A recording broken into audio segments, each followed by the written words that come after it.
Everyone, সকাল সকাল হরলিক্সের সাথে দিনটা শুরু হলো। তার মধ্যে আমি অনেক তাড়াতাড়ি আজকে উঠে পড়েছিলাম, কারণ মায়ের আজকে বার্থডে, তো সেই কারণে মাকে আমি যে রান্না করে খাওয়াতাম। তো এখানে আমি ফুলকপি ভাজা আর শাক করছিলাম, বাকি সব জিনিস আমি কেটে রেখে দিয়েছিলাম সাইডে। তারপর আর কোনো ফুটেজ নিতে পারিনি, কারণ এতটা কাজের ব্যস্ততার জন্য।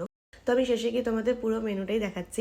এখানে আমি 7 রকম ভাজা করেছিলাম: সবজির ডাল, মাছের মাথা দিয়ে কালিয়া, চিংড়ি ভাপা, আমুদি মাছের ভাপা, শাক, চিকেন, দই। এখানে কয়েকটা মায়ের সব জিনিসপত্র রেখেছিলাম, যেখানে মায়ের পছন্দের আইসক্রিম, স্ন্যাক্স, চকলেটস, এগুলো। মায়ের কেমন লাগলো সেটা তোমরা মায়ের থেকেই শুনে নিও। বাজাই এত কিছু রান্না করেছে একটা মেয়ে, একটা বাচ্চা মেয়ে এত কিছু রান্না করেছে।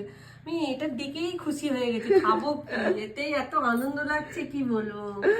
বাহ, তোমার পছন্দ হয়েছে তো? দারুণ দারুণ, এরকম গিফট সব ছেলে মেয়েরা যেন তার বাবা মাকে দেয়। দারুণ। গিফট দেবো না সেটা তো কখনো হতেই পারে না, তাই এখানে আমি মাকে ক্যাশ দিয়েছিলাম। আর তারই 12 মিনিট আগে আমি ফ্লিপকার্ট মিনিটস থেকে একটা ল্যাভির ব্র্যান্ডেড ব্যাগ মায়ের জন্য অর্ডার করেছিলাম।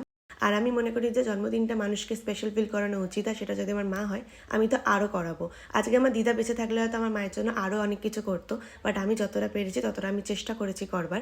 কেমন লাগলো ব্লগটা অবশ্যই জানিও, আর আবার নেক্সট ব্লগে দেখা হচ্ছে। টাটা।